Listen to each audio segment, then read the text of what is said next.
Welcome back. Got some hang drum, hand pan. Okay, cool. We're gonna talk about a structure in Western Australia area. Okay, so we're starting by looking at mass extinction events. So we just kind of do this. There are the big five mass extinctions: Ordovician, the Silurian at 445-ish, late Devonian at that time frame, million years radiometric dating, Permian Triassic, which is what we're focusing on in this video, at 252 million, Triassic, Jurassic at 201, and then Cretaceous, Paleogene, Tertiary at 66 million. So it's known that the Cretaceous Paleogene is related to the formation of the Chicxulub impact structure. So if we look here, Chicxulub KT boundary, extinction of intensity, KT Chicxulub, which see my events of the KT boundary episodes, especially the two videos, part 1 and 2, events of the KT boundary, to understand Chicxulub is not all that was happening then. Also, as it lists here, Deccan Traps was going off, which happened before Chicxulub. It started before Chicxulub. So there's that element of the reality of the situation. But it's significantly more than this is going on at the KT boundary time frame. Things that are hard to explain traditionally, like that the separation of North America from South America ended at 66 million, that all sorts of stuff that I can't remember off the top of my head. I can, but I'm trying to think of like the most significant ones. But then there's the Permian Triassic boundary, which really only is talked about with relationship to the Siberian traps.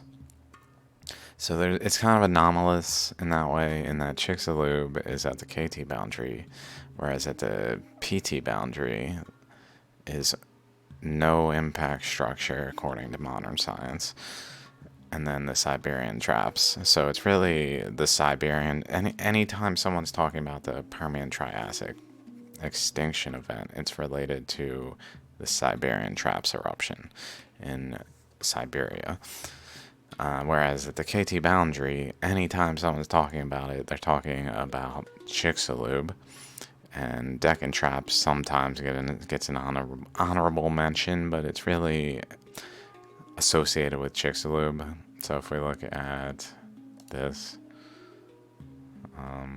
Permian Triassic, this is a good representation of what is generally believed, although I don't see it even mentioning Siberian traps or how it happened. So maybe if we click this, precise causes of the Great Dying remain unknown. The scientific consensus is that the main cause of extinction was the flood basalt volcanic eruptions that created the Siberian traps. And if we, let's see what we got here.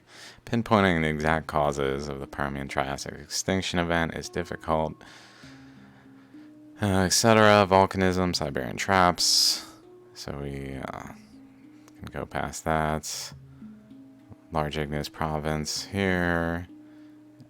More volcanism. Whatever. Clathrites. Gasification.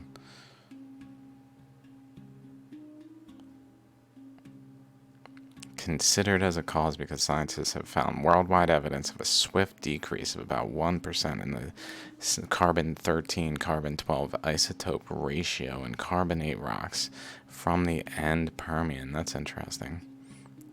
First largest and most rapid of a series of negative and positive excursions, decreases and increases in the ratio that continues until the isotope ratio abruptly stabilizes in the middle Triassic. Okay, let's see some other things. Anoxia and presence of hydrogen sulfide, severe deficiency of oxygen and presence of hydrogen sulfide in the ocean, I guess. Increasing continental aridity, ozone depletion, asteroid impact. So finally, there is a mention of it. Let's see if it even mentions this specific structure in Western Australia. It looks like there might be Antarctica impacts claimed as well. Here we go. Bedout structure off the northwest coast of Australia, and then Wilkesland crater of East Antarctica are hypothesized impact structures of the KT or the PT boundary. Has not proved in either case, and the idea has been widely criticized. So this is what we're going to look at, is the Bedout structure, which I came across recently. So Bedout, more specifically, the Bedout High, is a geological and geophysical feature centered about 250 kilometers off the northwestern coast of Australia. In 1996, the Australian geologist John Gorder first suggested that the Bedout High might mark the center of a very large buried impact crater up to 250 kilometers in diameter, based mainly on its internal geological structure as revealed on a single seismic survey, and suggested that it may be of near-end Permian age based on the reported age of volcanic rocks in Lagrange 1. Impact hypothesis was further developed by Luann Becker, who I heard it from, and co-workers who claim to have confirmed that the supposed volcanic rocks in the petroleum wells are actually impact melt breccia, showing evidence of shock metamorphism, and redated these rocks to the Permian-Triassic boundary. The New Age is essentially coincident with the boundary and associated extinction event, and Becker speculates that there is a likely connection. It was subsequently reported, based on very limited preliminary data, that the impact hypothesis is further supported by chromium isotope evidence for the presence of extraterrestrial material. I don't know any information particularly about this. That's what this video is going to be about. I already kind of got some papers up. We're going to go through some perspectives on the matter. Let me just finish here, and then I'll introduce some other things. Rebuttals to the impact hypothesis. Not widely supported by impact cratering specialists. Specific counterclaims include the alleged impact melt breccia actually has the characteristics of a volcanic basalt, in part altered by contact with seawater and metamorphism due to its deep burial, and the evidence for shock metamorphism is likely mistaken. Notice, by the way, as I've mentioned in the past, shocked quartz and these types of materials are seen as proof positive that something is an impact, which by impact we mean colloquially that there was a physical impact from extraterrestrial asteroid type object that hit the earth and impacted and created the site, and in so doing created shock quartz, etc. And we use that as a standard candle is some type of, I don't know if standard candle, it's a standardizing method of saying yes or no to whether or not something is an impact.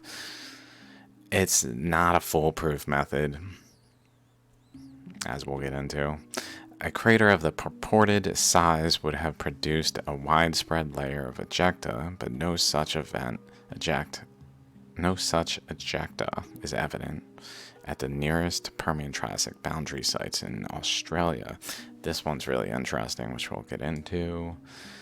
The presented evidence for impact fails to meet established standards. So that's what I mean, standards that are just, this is how we determine if something is an impact, because we've basically interpreted these things to be impacts. So because we think that way, then we have these standards. Instead of, like, what I find interesting about this is it happened at a depth in a way that maybe points to actually such a different environment that the circumstances are not the same, so that established standards are not met even though it's the same type of structure. So I just, from what I've come across, believe that there is some merit to the interpretation that it is the same type of structure. Whether or not it's an impact is, I don't agree, because I don't agree that any impact structure is actually impacts, for reasons that, like, see my events, the KT boundary stuff. So, like, here, working list, here's Nader crater at the KT boundary, Boltish crater. These are all craters. Shiva crater, and then the Deccan traps. These are other stuff. All of these are things that happened at the KT boundary. Panama, and this is a quote, with respect to the initiation of subduction zone magmatism at 66 million, it is interesting to note that the accretion of seamounts from the Galapagos hotspot at track commenced at 66 million. Meaning the authors were like, that's odd that would be simultaneous to Chicxulub. Just interesting to note, because the scientific interpretation is that these things are utterly unrelated, when in reality they are related. So it makes actual sense that they would be coincident. Okay, forming the Caribbean's relative motion between North America and South America, with at least a component of divergence, continued until approximately 66 million. Alien blown dust was deposited on the mid-Pacific Mountains until 66 million. Average and the mean age of oceanic crust is 64.2, and then 66 in the, I believe, the Pacific. And then here some more impacts. So we've already acknowledged these for this is the KT boundary, this is not directly related to the Permian Triassic, but Tefe River structure in Brazil has a technical paper, or two technical papers, suggesting it to be an impact structure at the KT boundary. The Silver Pit crater, controversially in that time frame, debated on whether it's impact structure or pull apart basin. So another similar, like, is it an impact structure or is it some other thing more geological in origin? Dumas, a magnetic anomaly. The Jebel Hadid structure. The Tin Biter impact. The Kara Ust Kara twin impact. These are all considered to potentially, in the literature, potentially be at the KT boundary. In the Dominican Republic, the Omeonga structure, and then I found one in the United States that I forget the name. It started with a W, I believe, or maybe an M. I forget the name. I don't think it's in these lists. Some other stuff that was going on at the KT boundary. Some less like wow factor than others.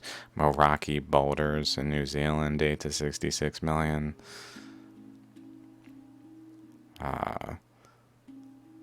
The Sikhot Allen area, I know I'm not saying that right, but Far East Russia included eruptions from 66 million to 46 million. The Louisville Seamount chain, oldest, began at 66 million, etc. Let's see, do I have... And then this, on the non-random distribution of impact craters. So this is really important. They're not randomly distributed. They are at coastlines preferentially. And if they're not at coastlines, they're at places that tend to be like cracks looking. Like there's one over here, I believe here. Papagayi. This one. Let's see where it is.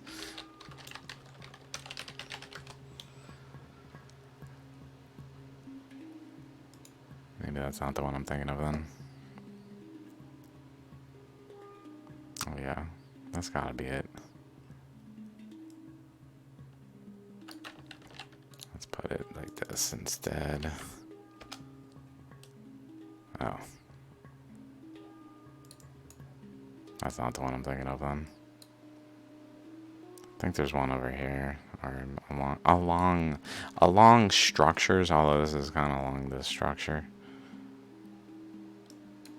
There's even like a circular thing here. Like goes down, back up, right here it goes back up and over. So it just happened to hit where the general geological trend in the area goes back up and over. Where there's like this big old node here, like adjacent to this one, and then goes back down and over, and then similar to this but different, there's this big old node, and over here there's this area of these like interesting patterns that's kind of reminiscent of over here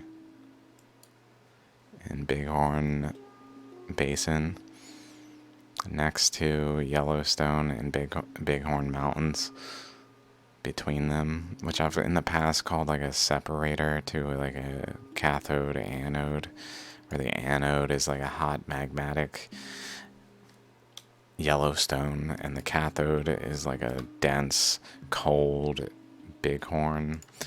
If you don't know what I'm talking about with regard to Bighorn Mountain, this is Bighorn Mountain location right here in the magnetic anomaly map. If a high intensity magnetic anomaly that is surrounded by ring structures that go out further and further, and Yellowstone is adjacent to it, like right here.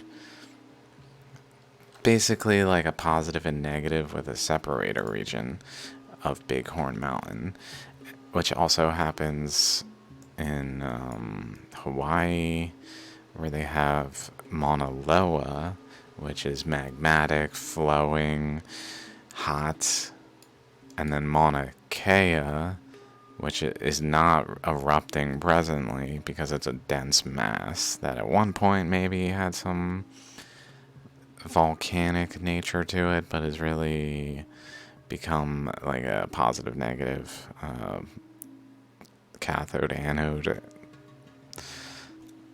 type of interaction between them, because that manifests on the earth. And so if we go back here though, Nader Crater is at the coastline. Here's Chicxulub at the coastline. Here's Shiva Crater at a coastline. Here's Montagne. I don't know how to say that, but coastline, coastline, coastline. Here's 3 near San Diego, coastline. 1 in Australia that's generally near the water, coastline. Here's 3 Thor's Hammer crater that's in this, like, pointed at by this portion before it bends of the mid-Atlantic ridge in this area. Going across, or maybe Arctic, I don't know. Going across, pointing right at it, which is hexagonal in shape, like a sharp bend, and straight line, straight line, straight line, straight line, straight line, straight line. And this is, there's the Papagay,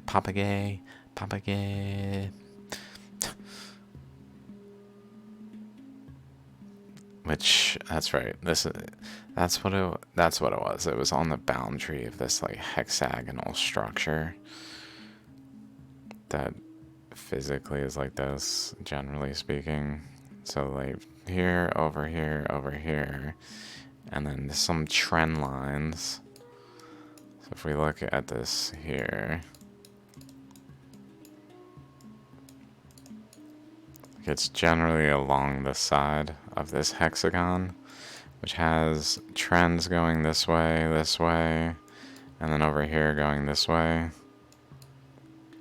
And if we just kind of draw a line down over here somewhere, I don't know if there's any particular trends, maybe, I don't know, but hexagonal, which happens in nature, geologically, such as Mount Gurnar. So it's on that boundary, even though it's not on a actual, like, where the continents broke apart. So mind you, these are actually mechanisms by which the continents broke apart, where current flows were flowing and basically is getting trapped in a region where then the pressure had nowhere to go because it was trapped. And so it just got more and more turbulent until, boom, it physically caused the Earth to crack apart, to participate in the process of breaking the continents apart. That's why they're at coastlines. They're not randomly positioned. So it's really important to understand they're not randomly positioned. If these were actual impacts from space, they wouldn't care where they hit on the Earth. But because they're not impacts from space, they're geological structures that occurred by current flows. So, like, currents. I've talked about this a lot, hopefully. You've seen other videos of mine, so I don't have to give too much detail. But there's generally a current flowing along Canada, Western Canada, along the Rockies this way, along this straight path. So if we go over here,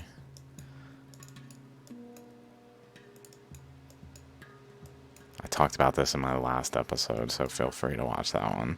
Flowing this way, this way, this way, this way, and then branches off, but it keeps going generally this way, this way, this way, this way, this way, this way, all the way over here, all the way to Flathead Reservation, through there, around this, where then it comes out across this way, along this boundary, continues over here to this boundary, goes in here, where it runs into pressures and bends and wobbles, like so, generally speaking, and then it goes down this way, where then it runs into other current pressures over here. Mind you, this is flood currents, so I should probably specify this is water surface currents of flood waters on the entire Earth when the continents were still conjoined,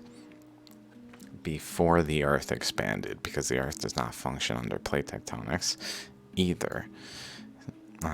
And these currents went over here, then they went this way, over here, and essentially wrapped around.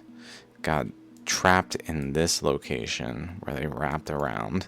There's other pressures over here, so there's current coming out this way and going down this way, and then wrapping around here and holding pressure over here.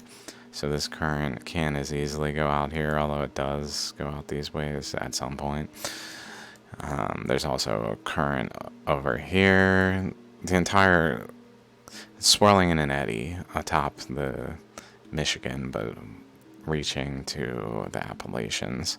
Another eddy swirling, I believe, this way above the Hudson Bay that reaches the Rockies, which is why these boundaries happen. There's a current going this way, but this other current over here applying a pressure, which then squeezes the region to actually literally build mountains. But it flows this way, it goes over here, it goes that way.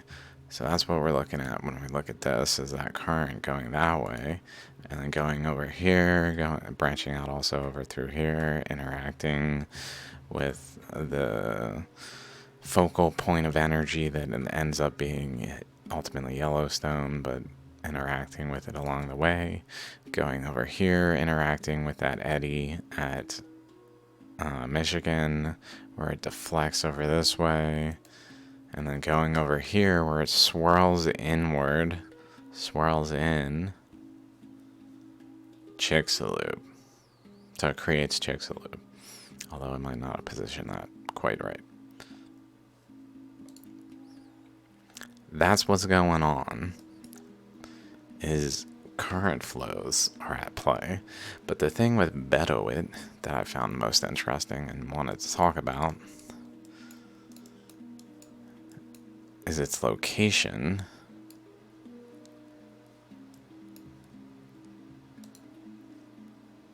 So let's go ahead and do this. Do this. Do that. There.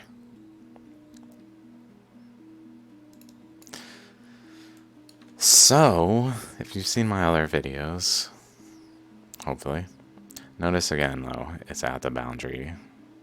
It's not like randomly positioned, it's at the boundary. That's a point in favor for it's one of these structures. It's not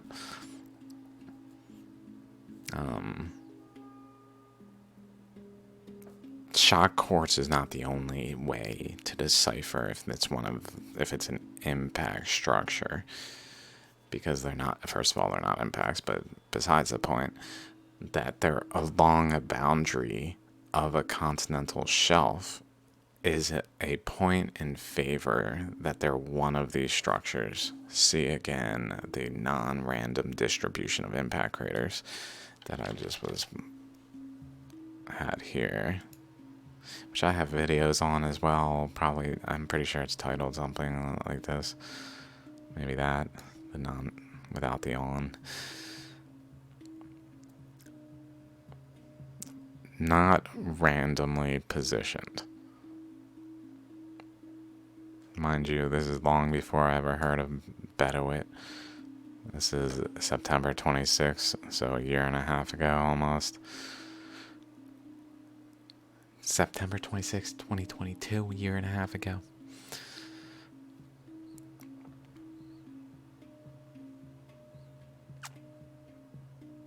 So, point in favor, regardless of what people say about shocked quartz. Why is there not shocked quartz though? So, like, it happens at these impact sites. So why isn't there shocked quartz? That's kind of intriguing. That would be a question. So that immediately resonated with me. Like, oh, there's not. Mind you,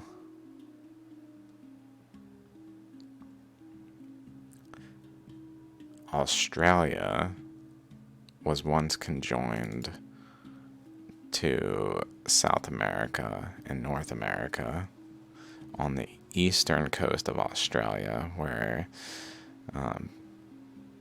Papua New Guinea was conjoined like so. And then Sulawesi and North Maluku were conjoined adjacent to California, noticeably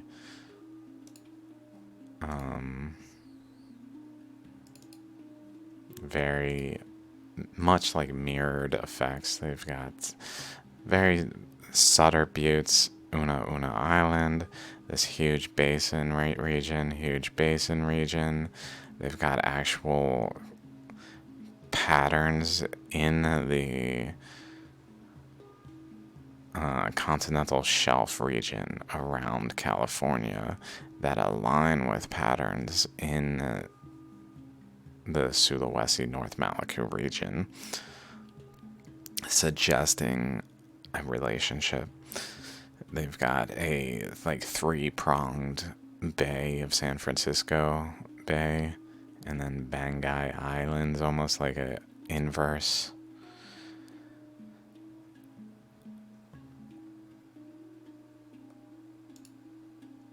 And then Philippines, we're up here around the Juan de Fuca fault line area. But then Western Australia was like this, where essentially this portion of Papua New Guinea, if that's even still Papua New Guinea, I can't remember, is more downward conjoined over here, and then it like segments and swings open as this arcing portion of the Indonesian archipelago pushes its way in and spaces these things. But then North Maluku and Sulawesi were over here, conjoined adjacent to that, just like we saw along the west coast of North America. And then Philippines, as well as Borneo over here. So where was the Bedout impact structure again? Here, right by these islands, whatever this is, whatever the exact term for something like this is. A little row of three of them, interesting. Whoa, is that...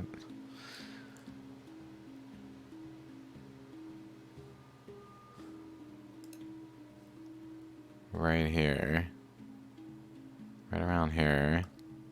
Whether or not the exact positioning of these things is appropriate, I don't know, in terms of, like maybe this was a little further over, but essentially this impact structure is very close to where the Philippines were, almost like it participated in the segmentation of these apart from one another.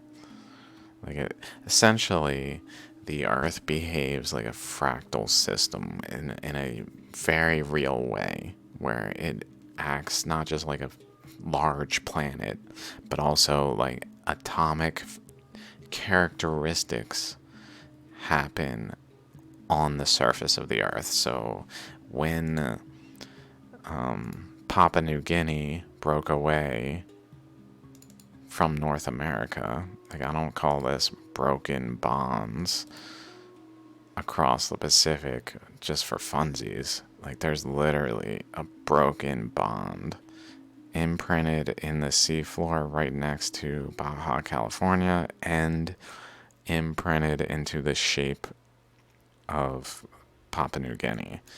And there's another one in the region of Solomon Islands, imprinted in the ocean floor, where these bonds between the previously conjoined land masses break like chemical bonds, because that's what they are fractally, between atoms, pretty much, or molecules, that can be seen from a different angle. So, like, just quickly see my periodic table of currents episodes. I got a whole playlist on that, where essentially it behaves atoms behave much more like a container that has channels that current can go through. So a hydrogen atom is just a container that an eddy flows in, which is a proton, whereas a hydrogen 2 deuterium atom has a neutron and a proton, and essentially it builds a mass within the space of the polygonal shell of the structure in which the eddy forms, and then can form a second mass in that polygon. But the more masses it forms, the more it has like an instability, so it has like a balance between eddies and masses that end up occurring, where like hydrogen then can be like helium in its various forms, and even lithium here having a actual representation of this island. Let me just hide me for a second. Increase current into the atom through the actual opening, the channel into the atom space of the container space, can lead to essentially new masses being formed that then stabilize to then create enough of a backstop for more eddies to form. Like if it's current just flowing in and then eddy, it's gonna break the boundaries of the system, because it's just eddies are just pushing outward. So they need something to push into to create like a backstop. So this island behaves like a very good representation of a lithium atom, to a point where I suspect it actually is fractally so, as absurd as that may sound to people who are just kind of casually arriving at my video and like, what in the hell am I watching? I made a periodic table of currents in the past, where this is generally representing that, although these dots should maybe be within it. And I essentially started to shorthand it, where there's a current going through, and then there's a neutron, and then another neutron forms in this one. And then two eddies have the capacity to have a backstop holding them in place. And then the next step is both another neutron and the next stable atom. So these are all just stable isotopes of the first 20 elements of the periodic table, where then 3 of them form, but it's kind of like off balance like that. So then a 4th one can form, although maybe it forms over there. I think I drew this like that island more so. And then that's not as stable though as another one over there and over there. So once we reach this structure, it's symmetrical and stable, so that essentially it repeats. Another eddy can form, so another proton happens within the same structure. And then in order for another proton to occur, we need to add another neutron, which then forms another neutron in what I've deduced, I believe, like this is obviously a work in progress, I only have 20 elements. I believe it essentially does like rows of 4 for some reason. It preferentially does 4 at a time in terms of the neutrons. And then this one repeats, but because that's only able to repeat in terms of another proton in the same structure, even though it's not stable, like it's imbalanced. It's got this tail. One side has a neutron, the other side doesn't. it repeats. But this is early on in the periodic table. So notice the only repeating ones besides these two are the ones colored. So I colored them. This one's colored the same as this color because it's the same structure. This one is the same as this one is the same as this one because they're all the same structure. So that once a stable structure in the neutron arrangement arrives, then more protons, more eddies can form within that structure. So it's stable carbon 14 and nitrogen 15 and oxygen 16.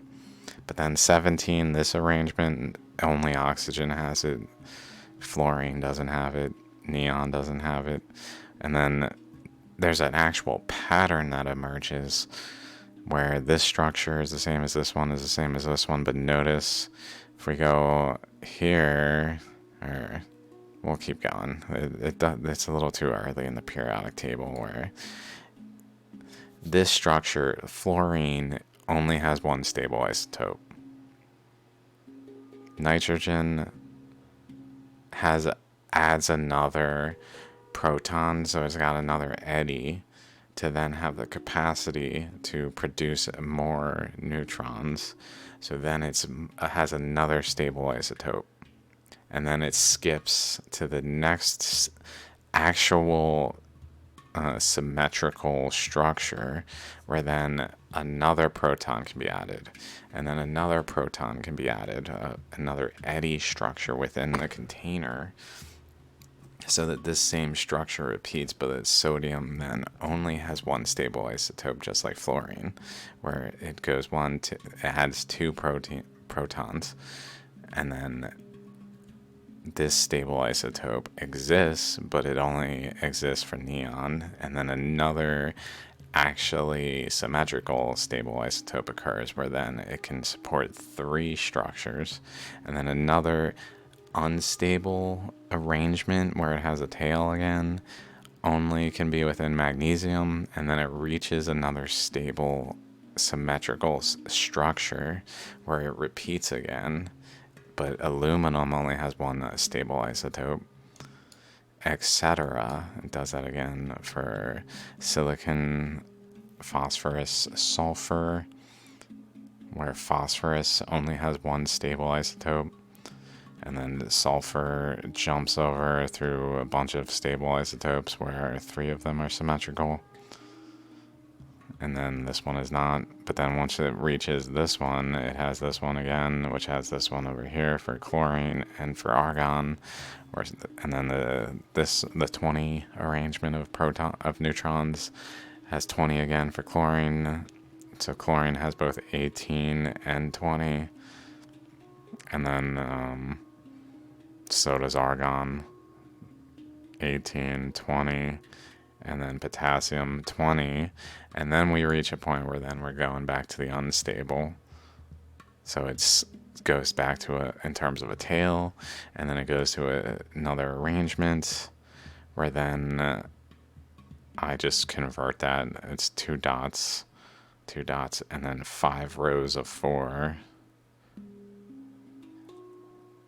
1, 2, 3, 4, 5. Or columns? Is that columns? How I drew it is columns, I guess. But I guess it depends on the angle you look at it. It could be rows, so whatever. But then that one is stable. But then calcium has this one again. So this one happens 5 times with 18 or 20. With 20 neutrons happens 5 times. Like, why? Because it's dependent on the arrangement of the neutrons within a structure container like this. I say all that because there's a bond breaking between these things, like atoms. These, like, if we look at Australia especially, it even has a ammonite structure here. And this bond breaking, this Bedout impact structure. 18 south, 119 east. 18, 119.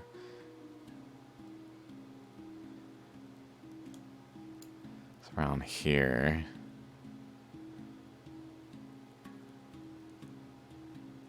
Around here. Right at the edge of this structure. Like right along its like ring.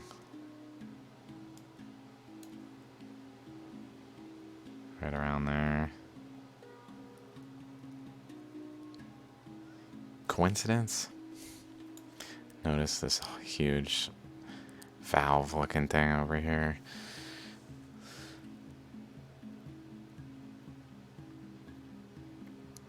So, bonds are breaking, really.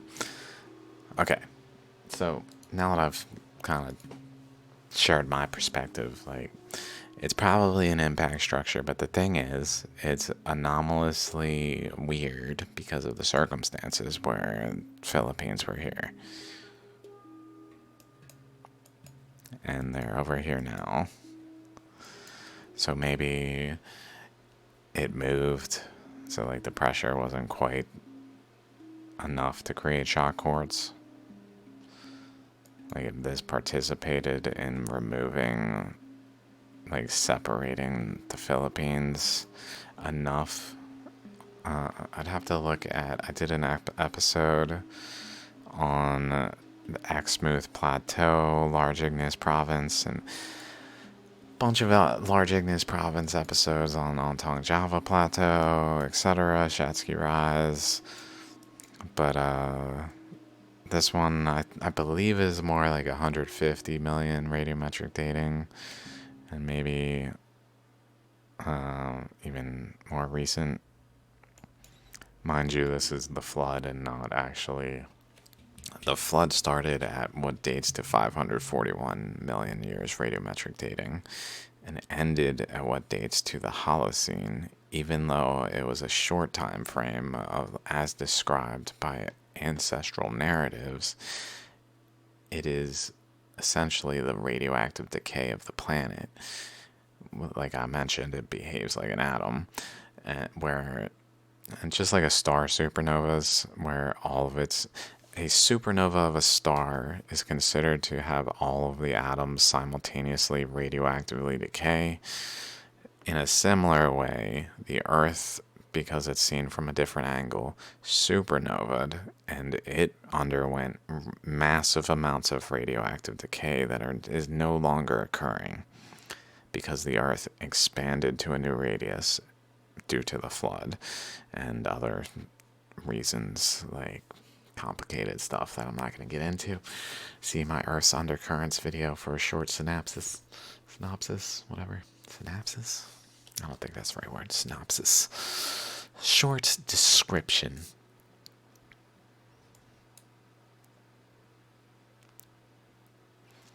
But I think this is, like, if let's just look it up.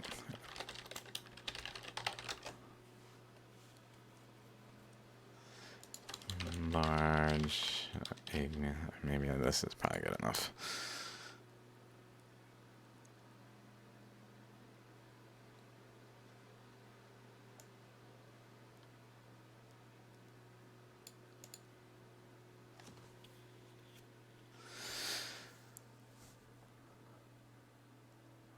High volumes of sediment accumulate off the shoreline of Western Australia in the late Triassic.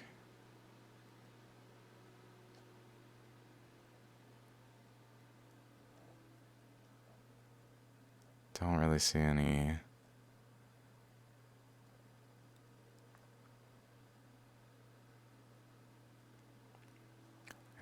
earlier. Like 250.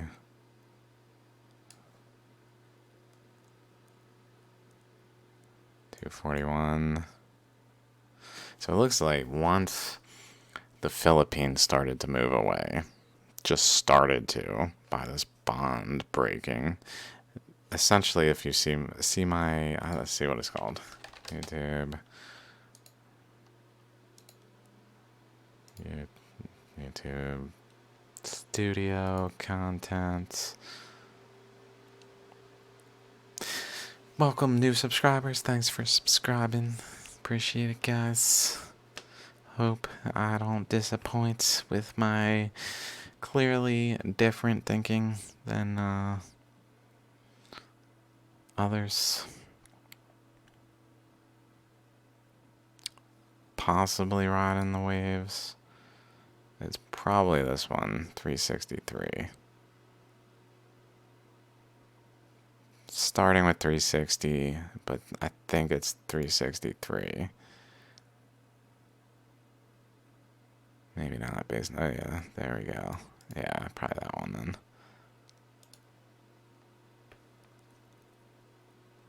That one.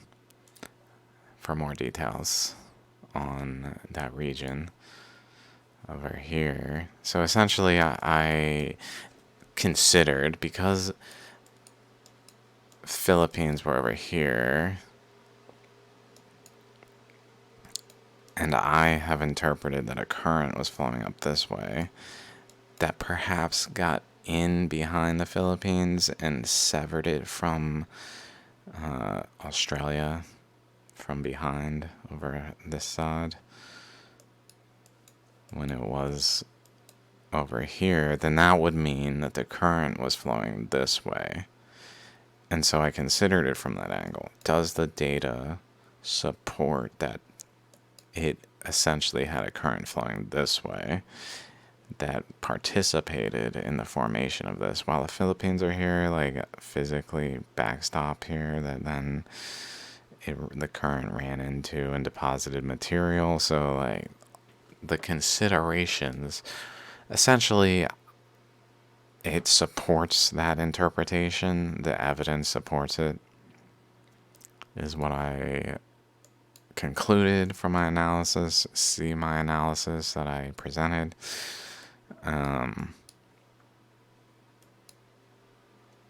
So 251, this is happening. Perhaps that's what we're seeing from this stuff. So this is the first paper on it. Let's kind of get, before I just realized I'm 53 minutes in. I haven't looked at any of the actual papers that I pulled up. Bedout High is an unusual structure, and its origins continue to be an enigma. About 30 kilometers wide and approximately equidimensional, the penaplaned high has a maximum relief of 4 kilometers above the surrounding basement lows.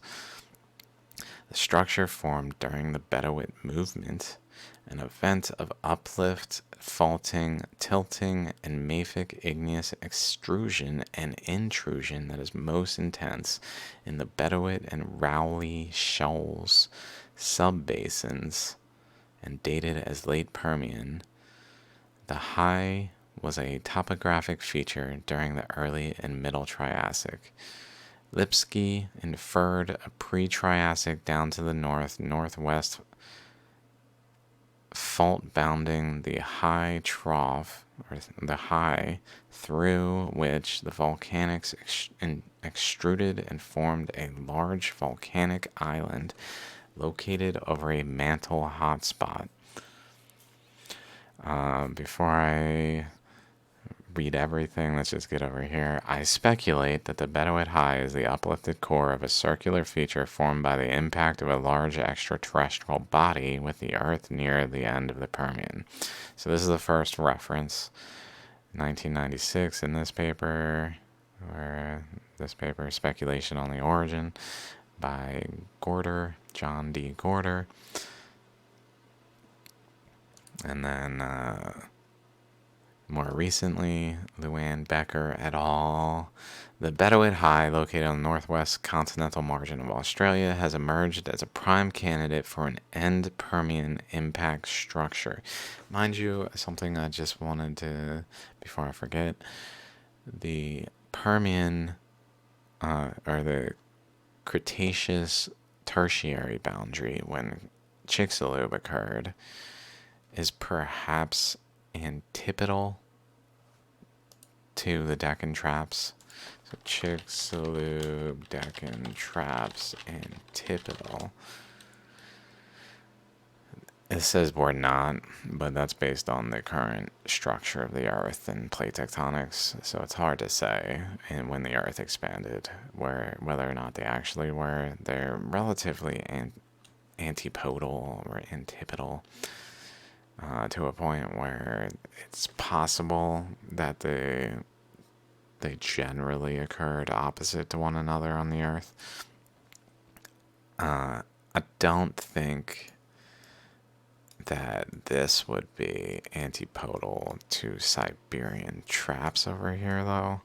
There's definitely, interestingly, a lot of back and forth we saw if we go to, like, this website. Large igneous. I was hoping it would come up.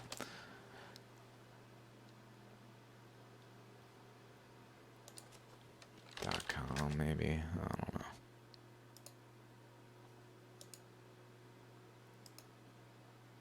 Should be green, whatever it is. There it is.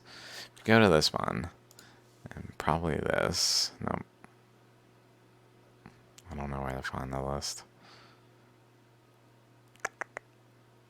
Somewhere there's a list that semi-large igneous province ones. That's just very obvious. The point is, there's a lot of back and forth between Siberia and Australia at certain times in Earth's history, where there's things going on in Siberia and things going on in Australia. And that's not like throughout the entire Earth history, it's just certain times. But it sort of points to a relationship between the two. Siberia has this structure where current flowed this way and bent and went this way and this way, and then swirled in here at the Kursk magnetic anomaly, and then also went over this way to the Mariana Trench. But the Siberian traps erupted over here. And over here, like this whole area had eruptions, not just the Siberian traps. The Villaway, something else, some other ones. There's several in this area. Related, though, to these current flows almost certainly, where these are undercurrents that are shaping the magnetic anomaly map of the Earth by flowing below the crust, but then at certain points erupting through the crust, typically out in the boundaries, so like Ontong Java Plateau forming at the boundary over here. I don't know where to see that. Not that one. Maybe that one, yeah. Like this, Ontong Java Plateau. So notice the symmetry across this, especially if we go to this one. It's got symmetry in ways that plate tectonics is not accounting for. Like it can't be an accident that this is how this structure is. Mind you, these were connected, and then this structure like seemingly participated in the severance of the two, and even like acted as sort of like a deflection point, like bending from a hinge that was kind of over here, lodged in this location though. This point was over here. It's not exactly because they formed when it like grew, so there's some discrepancy, but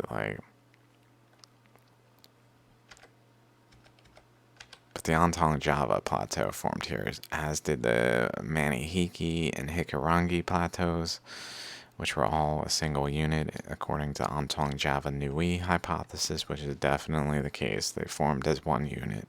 They separated in this process when current went between them and severed them, and then went up to Baja California, and then transported materials this way over here and deposited them all up in here in the Baja BC. See my Baja BC episodes. That was flowing this way though, and going over here atop the nose of the mid-Pacific Mountains, which were forming over here. The nose was over here, and then the mid-Pacific Mountains were like this underneath North America. Long story. I feel like I licked this fabric. Something. Something. There we go. Okay. Okay. I really... Another 8 minutes, I made it through a half a page. Okay. There's no way I can actually read this content, but let's see. According to this, they're relatively antipodal. Mind you, this whole ocean, not real, didn't form yet. This is based in plate tectonics. We don't actually bother. Like, notice there's no... this doesn't even... Like, I wouldn't be surprised if the word plate tectonics, or the phrase plate tectonics, is not even mentioned in this paper. It's just inferred, it's assumed, because that's where we're at in geology. We just have certain frameworks that are just accepted or assumed, basically assumed, because they're not true, but besides the point, how much they've been established according to modern interpretation. The Earth expanded, it doesn't function under plate tectonics, so it's assumed, but it's to a point where it's not even part of the analysis. Not like, does this fit better in a plate tectonics framework or maybe Earth expanding? That's another theory.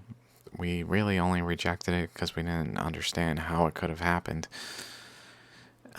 So like the data fits a lot of stuff. So maybe we should like compare new data between the two models. We don't do that. We just assign it to plate tectonics and carry on.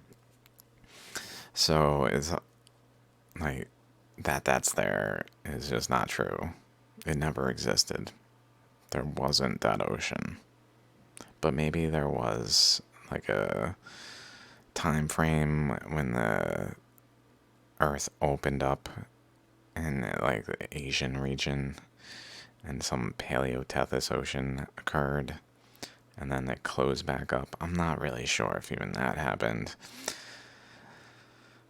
where like India was down here and swung up here. I don't know about that, but maybe, because it is really complicated. But possibly then they would be a little more antipodal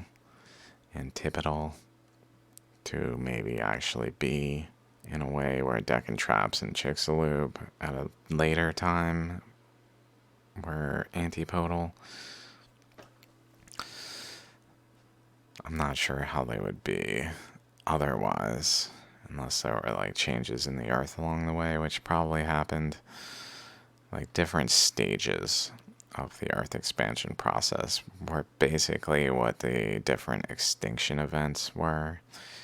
Like, and then this stage, now we're in this stage, now we're in this stage, where a change happened. That's why the mean age of the oceanic crust is 64.2 million years radiometric dating, because it basically expanded at 64.2, and anything before then was relatively minimal, although maybe there was some like unstable expansion that occurred in one region, like over here, but then other regions expanded and pushed them back together, but then also fragmented the rest of the crust in a way where this, like, the space was there at the time of the Permian Triassic extinction, and then at a different time their antipodal relationships changed.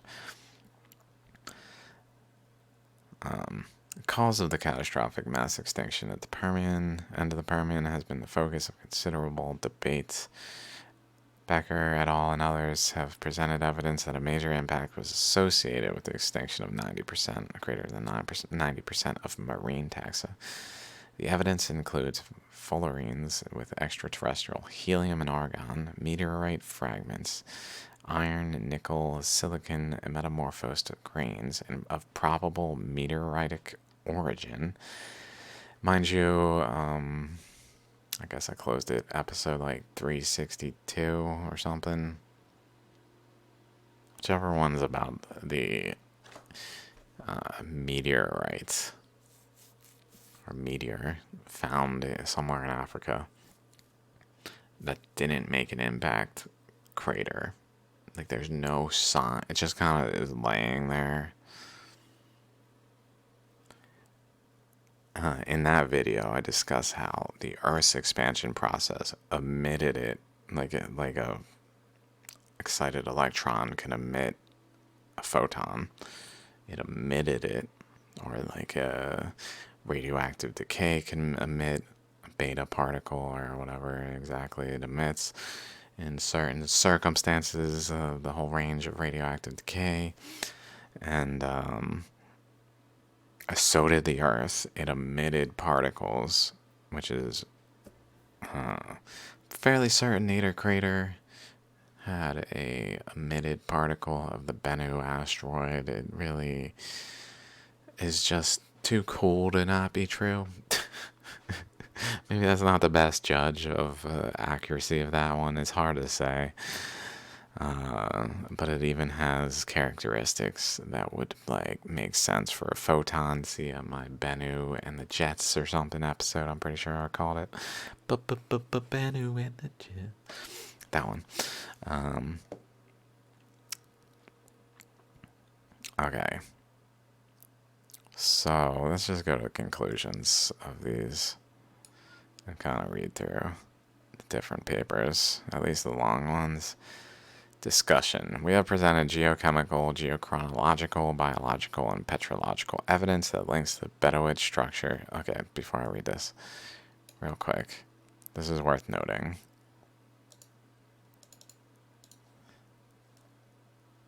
This right here, this seismic data, where it has like an uplift type structure.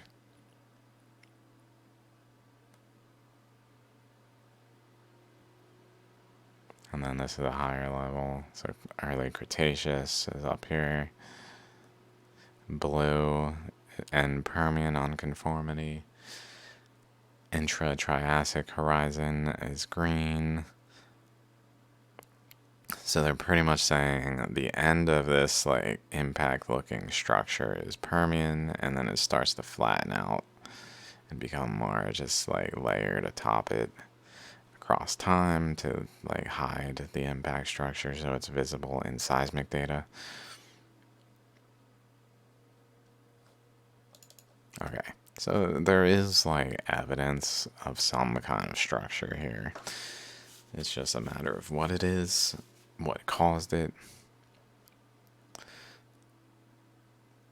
And this generally matches what an impact structure would do in a general sense.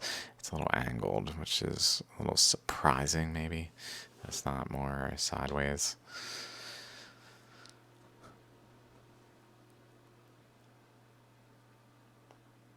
Okay. Recognition of the impact breccia, which they have, of course, met scrutiny with, as we noticed, in the Bedout High, emphasizes the difficulties in interpreting old impact structures that are subtle in their expression and do not retain the pristine characteristics of younger, well-preserved craters, such as Chicxulub. Mind you,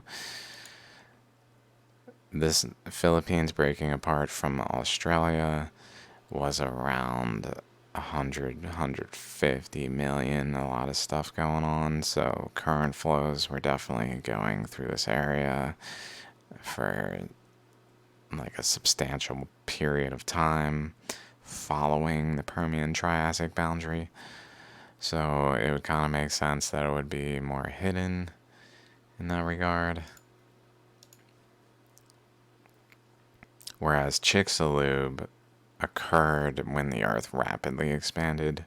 So 66 million radiometric dating, really, like the continents were building pressure, internal pressure is just building, building, building. The Western Pacific was forming physically underneath North America, just building wedges between like all these large igneous provinces are forming in the time frame of like 100 million, 140, in that general time frame, most of them, that are pushing the continents apart and just creating wedges. And then finally, 66 million, they start to break apart to a point where the Earth can just freely expand to a new radius, and then the internal pressure and external pressure stabilizes, and then all this water just drains down off of the continents and into the newly forming ocean beds,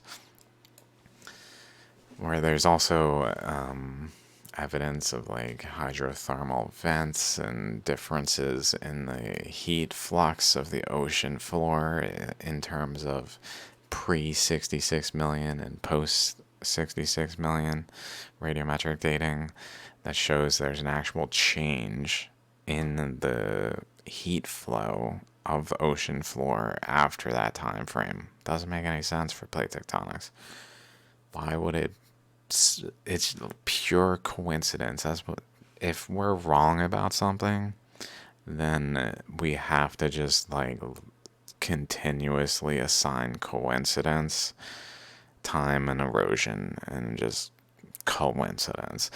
But that there's heat flux changes in the oceanic floor at 66 million is absurd. An absurd coincidence.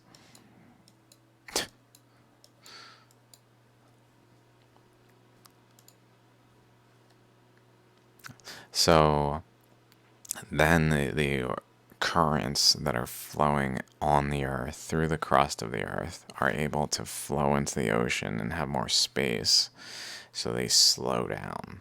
They're not flowing like they once were.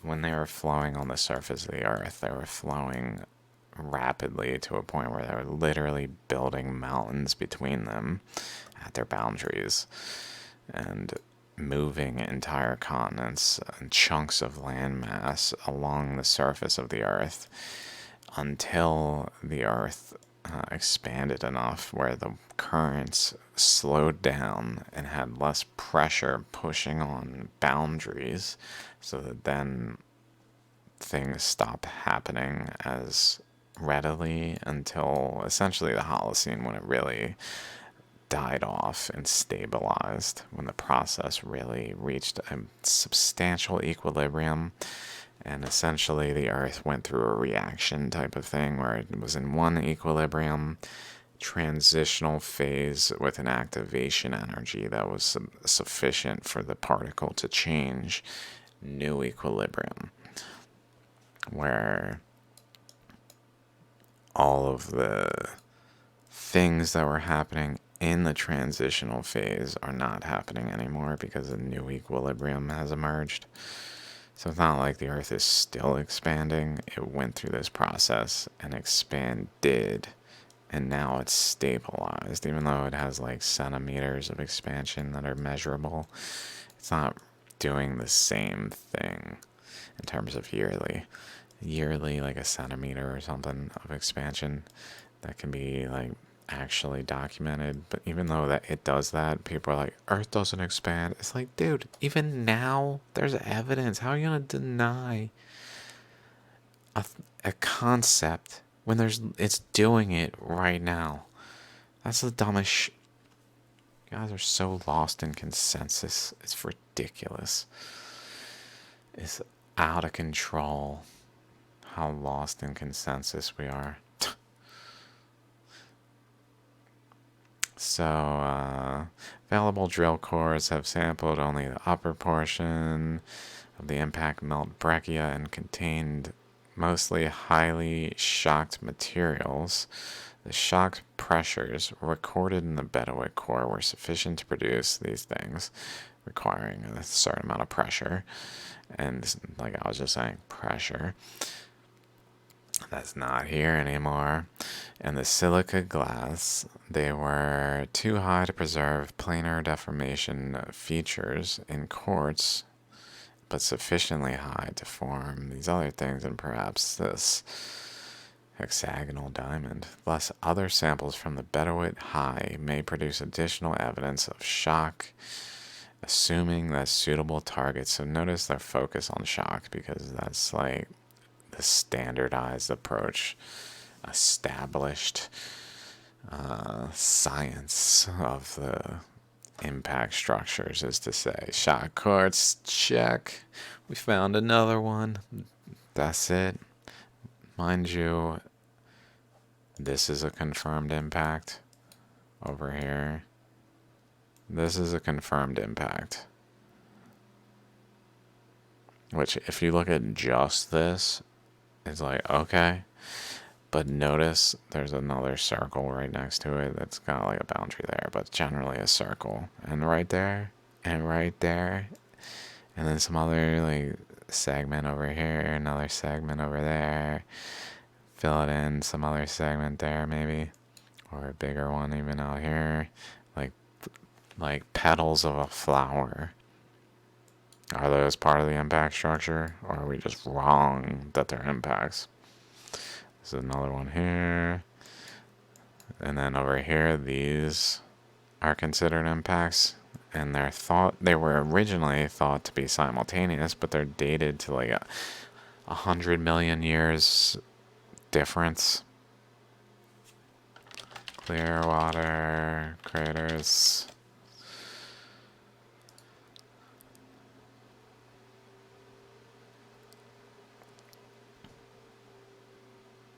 However, repeated argon-argon dating from both impact craters suggests that the Clearwater East has an age of 460 to 70 million, whereas Clearwater West is approximately 200 million years radiometric dating later, which again, like I just mentioned, how do we explain this in modern science? Coincidence. It's a coincidence that there's an impact here and then an impact here 200 million years later. It happens. It just happens. See it happening right there. It's a coincidence. Or, first of all, the process is not that long. And second of all, it's the result of current flows that are involved in the structure around it that are flowing like this way.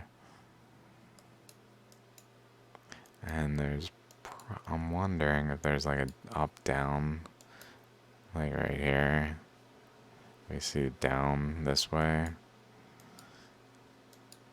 where essentially they reached this area and interacted tangentially enough to actually lead to some type of pressure point. Also, some other aspects of relationship to the eddy that was forming in North America. This is where the ocean was.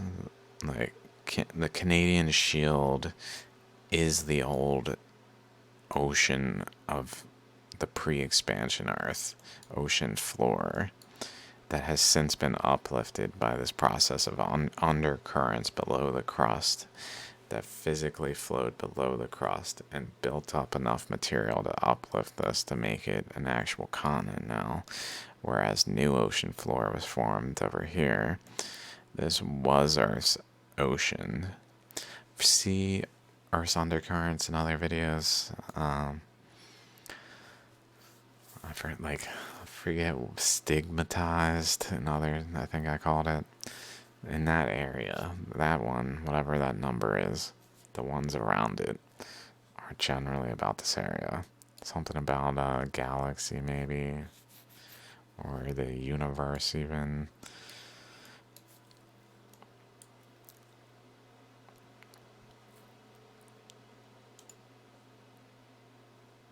So we were here. And how do we know that those are impacts? Shock quartz. Like if we go over here, shock. Okay, it's not actually in the Wikipedia, but Let's see. Clear water craters, shocked quartz.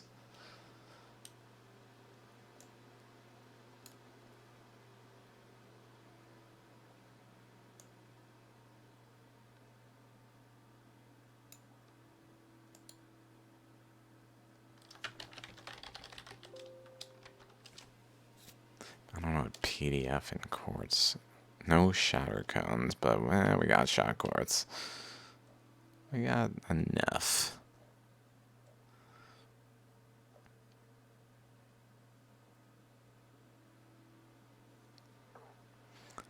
Science, of course, has reasons. It's like, well, the Canadian Shield preserved it better. There's more impacts that are not preserved, and that's why they're directly adjacent. It's just happenstance.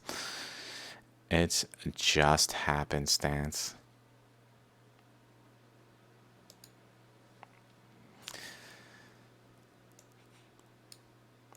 The evidence for yet another impact event coincident within the aged uncertainty with severe flood basalt volcanism raising. It's kind of funny. It's called flood basalt. No, now that I think about it, it's kind of funny. It's called flood basalt. It didn't occur to me. It's called flood basalt. I know why it's called flood basalt. That's why it didn't occur to me. But it happened. All flood basalts from at least 541 million radiometric dating to present are flood basalts. Like they happened during the flood. Crazy. There has been increasing speculation that large bolide impacts have been responsible for processes such as continental flood basalt eruptions and mantle plumes, which also see my whole entire Hawaii playlist to see how absurd mantle plumes are, as well as Ontong Java Nui video. I think it's 360, something around there. 361 maybe, which unfortunately has a lot of music but can be played with closed caption. The music was too loud. Speaking of music, throw something else on, I guess.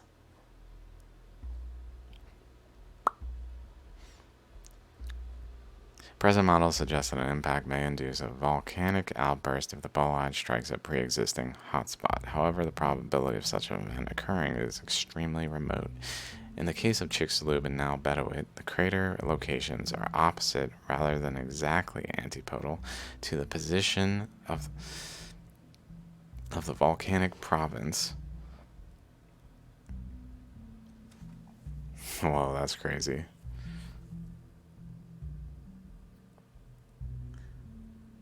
It's like they're opposite in that because we have placed them on a plate tectonics model, Earth, there's some relationship, but because it's not an expanding Earth model, there's not the actual antipodal exactly. Rather than exactly antipodal, there's an opposite aspect. Let me go to figure one. I think that's the one we're just looking at here.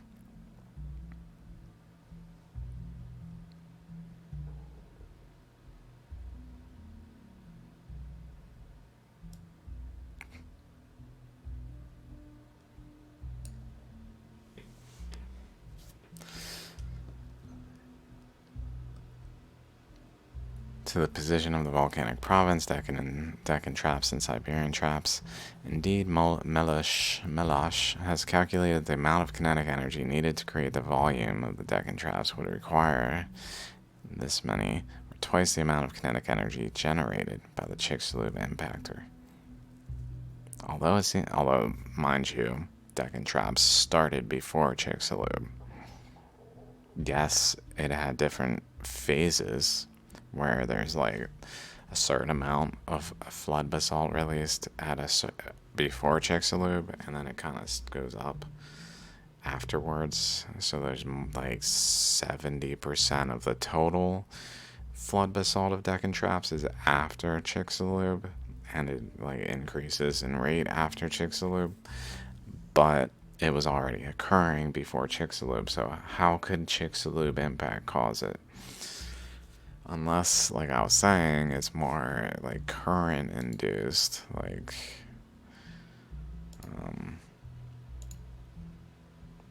this.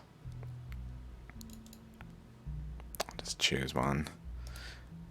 Going even further, current induced, where like this eddy isn't just like boop, done. Like it's building and building and building, and maybe at some point before it actually forms the impact structure, it's applying enough of a interaction with the earth where it's like vibrating through to the other side and inducing an actual flood basalt eruption that's at Deccan Traps that begins, but then boom, the impact structure occurs, and that just exacerbates by the pressures over here that are increasing still, and then boom, high pressure applied, which then goes over to the Deccan Traps and increases it further. I wouldn't be surprised if that's why the Deccan Traps is starting earlier than Chicxulub, because it's like the process is occurring. It just hasn't actually created this structure yet. Although it seems clear that an impact may not be the direct cause of the volume of flood basalts, it may still act as a trigger of the event, even though, like I just said, they're not timed correctly. At both Siberia and Deccan, argon-argon dating has shown that volcanic rocks with mantle plume affinities predate the main pulse of the Deccan Traps and Siberian Traps. Main pulse. They totally ignore that Deccan Traps was already erupting before then. So I don't know why they would. That's almost like twisting the reality of the situation in some way, because it's ignoring that the Deccan Traps was already happening and it says predate. Possibly could have been written a little more precisely and not made like leaned in the favor of their interpretation just for the sake of it. Pardon me, guys. Thus, the impacts. Pardon me, authors. Not to be critical, but it's just I know that's not exactly true. What do you say here? Predate the main pulse. Like I see why though, unless you subsequently say something. With saying like yes, it started beforehand. Thus, the impacts and subsequent energy release might enhance the catastrophic eruption of a pre-existing.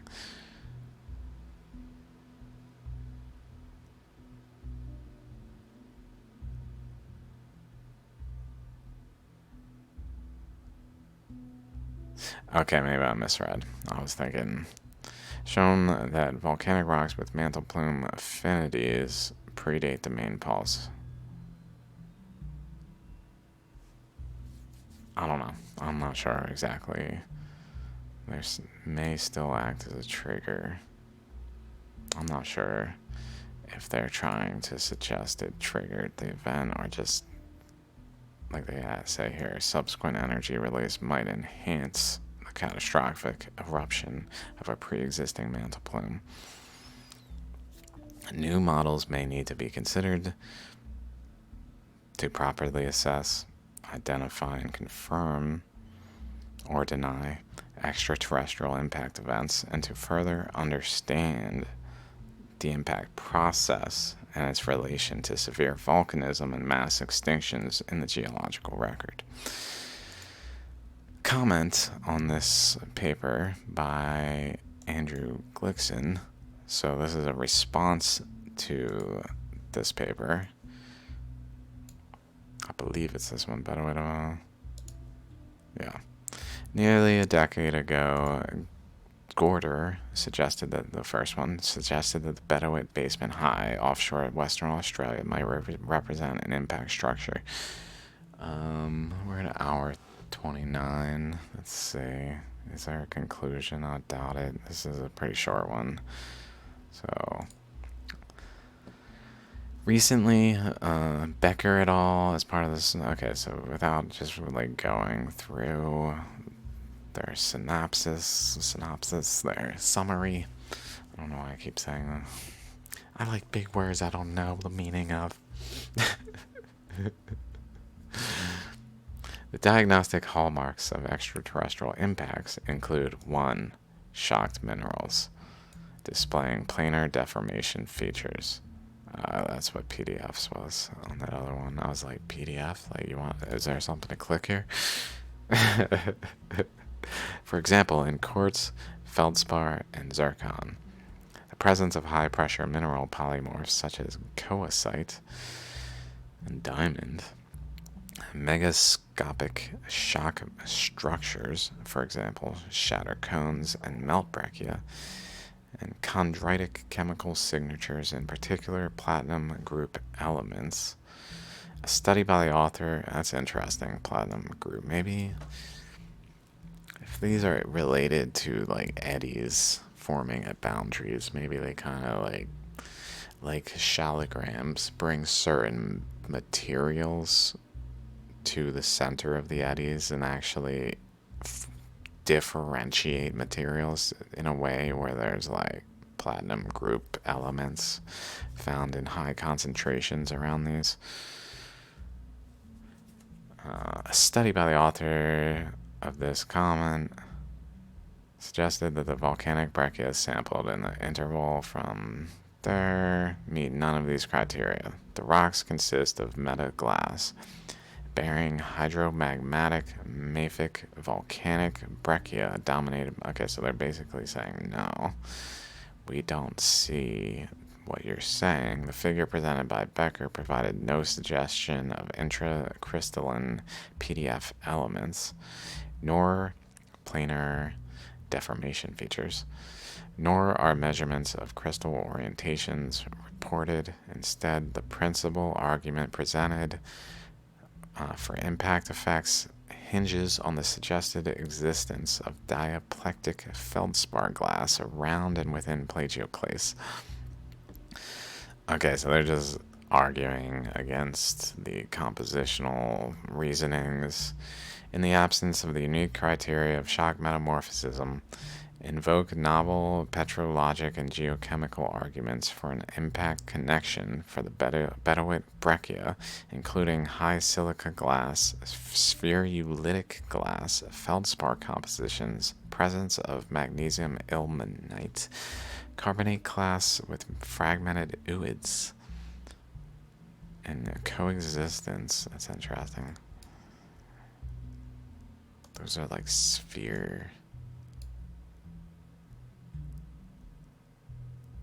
Considered to be organic in origin, I'm pretty sure.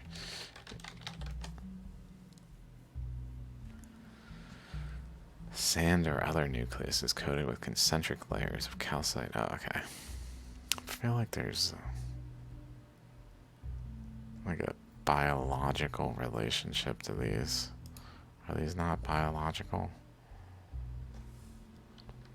In terms of modern interpretation.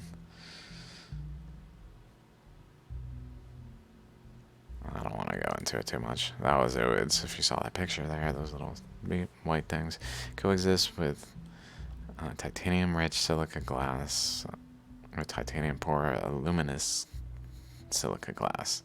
They describe the mineral paragenesis of the breccia as compositions unknown and unlikely to exist in terrestrial volcanic agglomerates, lava flows, and intrusive pipes. However, the spherulitic textured particles are identical to vesicular lapilli fragments in the spilitic pyroclastics. High silica cryptocrystalline veins form under hydromagmatic conditions, hydrothermal conditions, or both.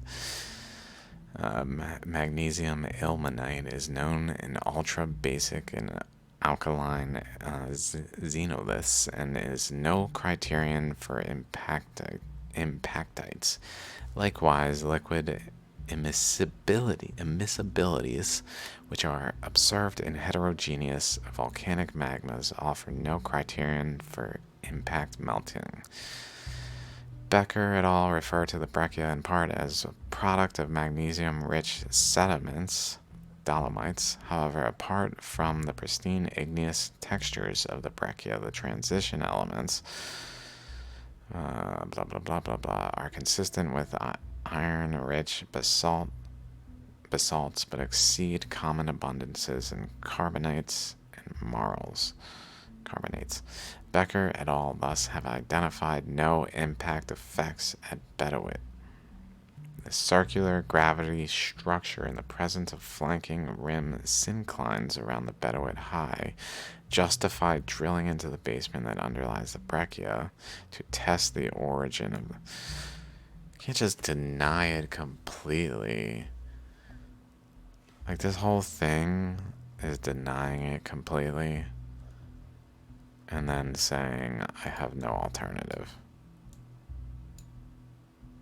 This, to test if this is an impact structure. Like, I didn't even at least give him that. Oh my god. Okay, so that's that one. This one is there a connection? This is Luann Becker's, so this is just gonna say, yes, we believe. This one is, I believe, R.D. Mueller. Is it like geology?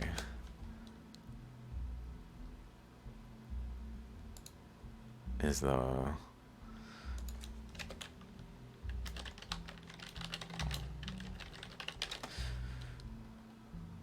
believe there? Maybe that's. Let's see if it's the same person. Yeah, they're the person who made this map and other maps. Not the person, one of the authors behind this. Pardon me, other authors. They're the lead author of oceanic crustal maps. They're the ones who said 64.2 million is the mean age of the oceanic crust, as well as other details. 66 million, I believe, is the Pacific, and some other dates like Indian Ocean is a little younger, and other details. So they have a response here, which is interesting. This author is this author here with her.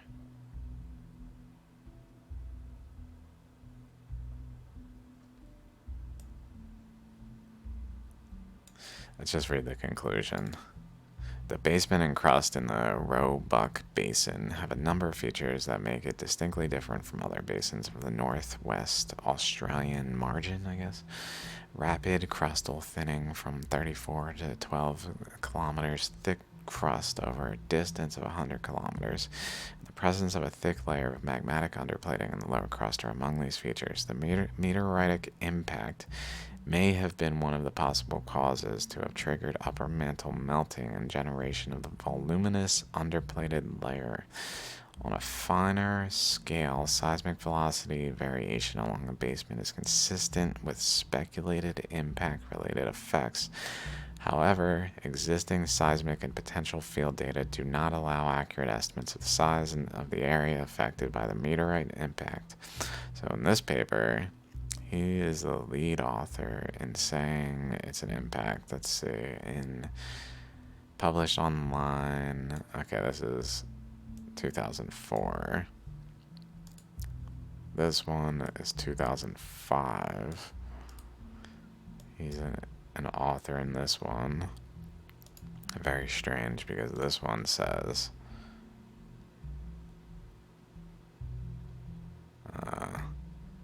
down here, let me find the beginning of the sentence. Both seismic velocity analysis revealing a thick underplated layer in the lower crust and thermal modeling based on data from well Lagrange 1 and basalts drilled on top of the Bedout High are consistent with rifting above anomalously hot mantle.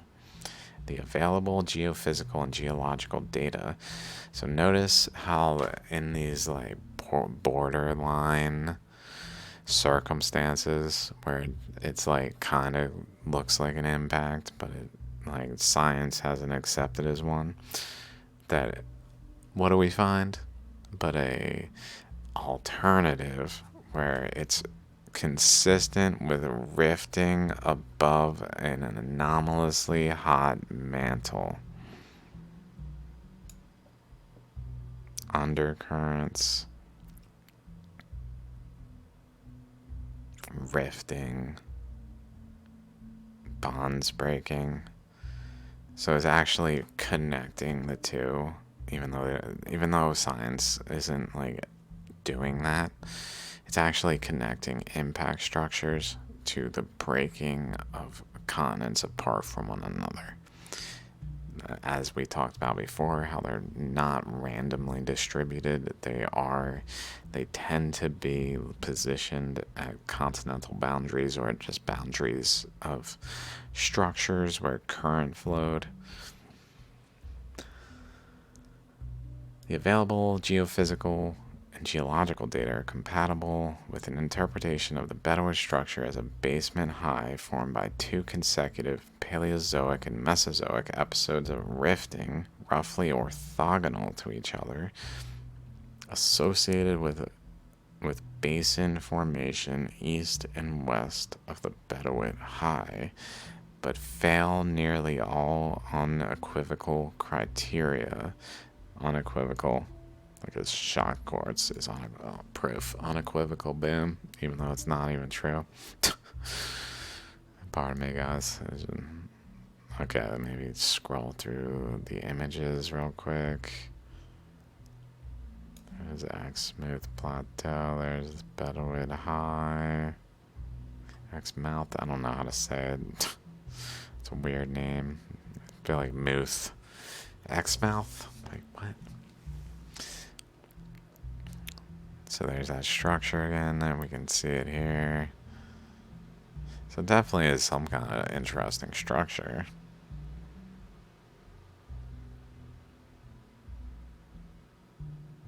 Bedout High, Bedout High.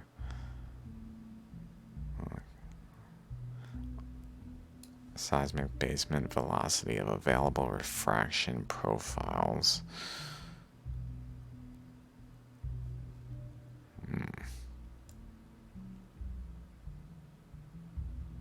See. Similar image again. Underplated material.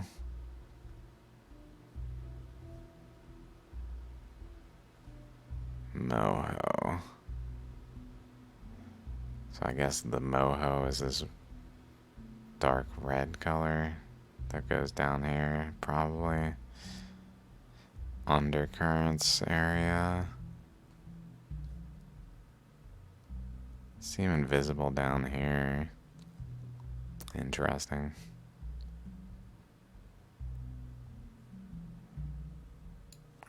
Bedout. So that must be the Bedout High, I guess. Okay. Let's just get to current available data favor the interpretation as a Paleozoic basement high formed by consecutive episodes of rifting, which are orthogonal to each other, separating the Bedout High into two highs in the Paleozoic and topped by end Permian extrusives. However, the Bedout structure is more deeply buried than proven impact structures, such as Chicxulub, Thor's Hammer, Mjolnir, I don't know how to say Thor's Hammer name, and Chesapeake Bay structures, which, by the way, if we go to this one, Chesapeake Bay structures right here, see my Finger Lakes episode. It's not randomly positioned. I was talking, in that one, I'm talking about an eddy that forms here, and all the pressure over here coming out at certain locations where it goes up this way and out and goes out in certain channels, one of which is through the Chesapeake Bay, and then this one and this one, like through here, cross current. So there's current going out around out here, and then a cross current that runs into it here, and a cross current that runs into it here, and a current. I forget where this one is related to. Little winking smiley face there. I mean, we even can see some whatever it's labeling there.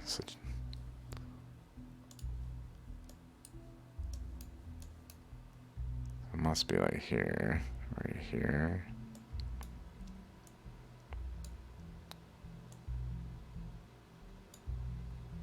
Believe it was something to do with like from the nucleus of essentially here across this way, all the way across to like there, where here's Finger Lakes. There's like an actual path in the structure that points to that one. So they all have actual relationships to things that are like, it's not an accident, dudes. These are not impact structures, so like these aren't as proven as we think they are. But besides the point, that's understandable. They're not really investigating that. So then there's this one: is Bedout impact crater is Bedout an impact crater by someone? These people, I guess. We have examined core material from the shale 1,000 kilometers south of the Bedout structure. This reveals a Permian-Triassic transition in which bioturbated mudstones with a diverse latest Permian fauna dominated by brachiopods are replaced by laminated anoxic shales with earliest Triassic bivalves. At no level in the core, which spans this time frame, is there evidence for a layer of impact ejecta or a tsunamite. So mind you, there's like weird circumstances in this area. So they're looking 1,000 kilometers south and kind of just figuring that they should see something. But like, if there's Philippines here and Borneo here, like, maybe whatever they're drilling into was actually not exposed to whatever happened at this place. So, like, they're missing some details to account for in that kind of analysis. Not to, like, defend that it's an impact structure. It's just, it is one of those types of things, like the other ones. It's just less pronounced. It's kind of like a shallogram that doesn't have a really defined ammonite structure. Like say,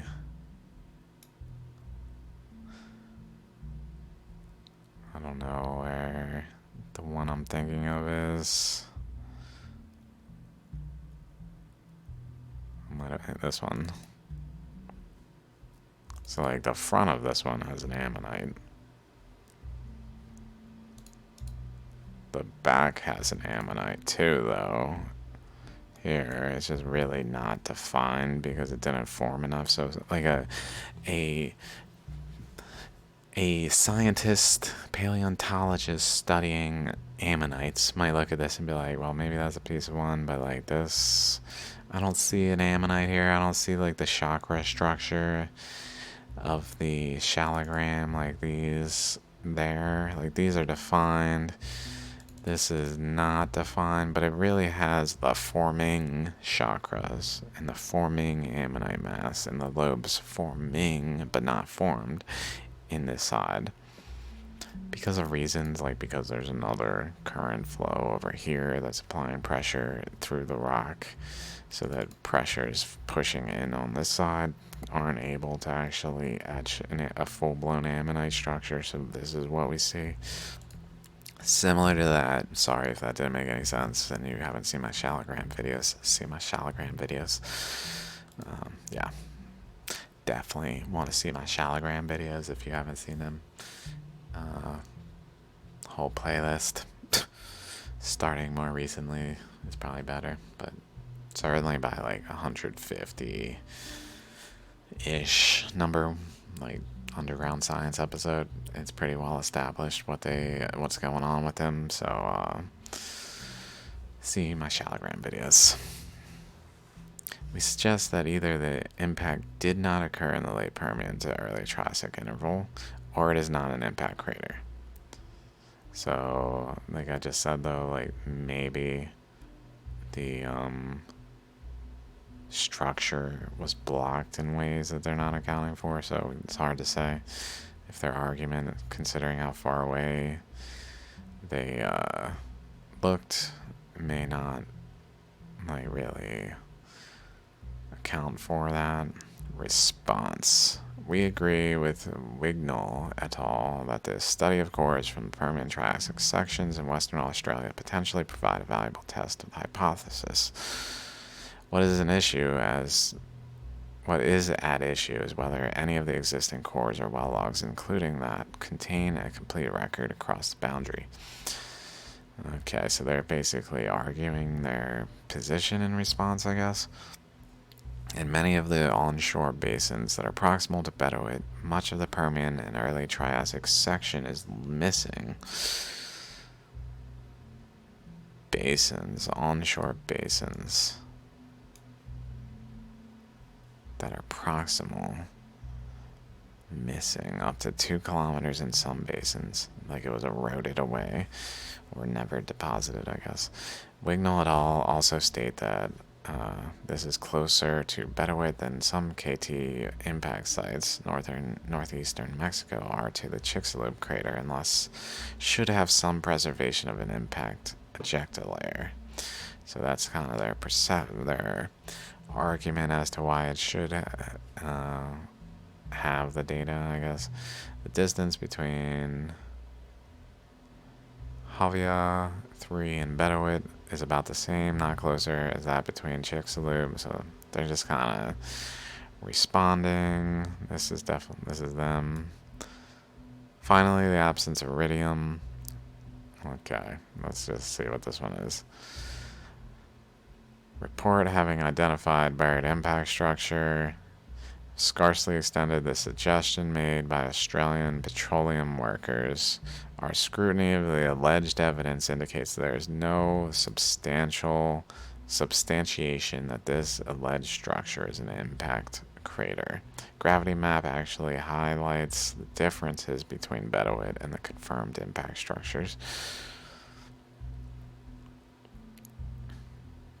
And then they respond. Okay, I gotta get to bed. So if you guys are interested in reading a little bit more on this, I will definitely link all these things. I'm not so sure if these Sci-Hub links will work. I came across this recently. Thanks, people on that geology Discord, where apparently you can just put in like the identification information and sometimes it'll just pull it up. So for things that are inaccessible, so part of me, this was had multiple inaccessible papers that maybe are not so on the up and up, but you know, we're looking at information and that is what it is sometimes, you know. We gotta do what we gotta do when we're trying to find the truth, and people are busy trying to make money. Which is it? You want the truth or the money? Looks like people just want some money. I mean, I can understand. To a point, then it's like, what are you doing, dudes? What do you need? More? You need more? Dude, what are you guys fucking doing? Where like journals are taking someone else's paper and charging money for them, and the author doesn't even get a cut. What the fuck? Is it worse than being an author of a book? And all these scientists are like, yeah, this is what I gotta do. It's the only way I can get my research considered. Just utterly held hostage by the whole bullshit scam system. Fuck the system. Fuck the system. That's a good way to close this. Peace out.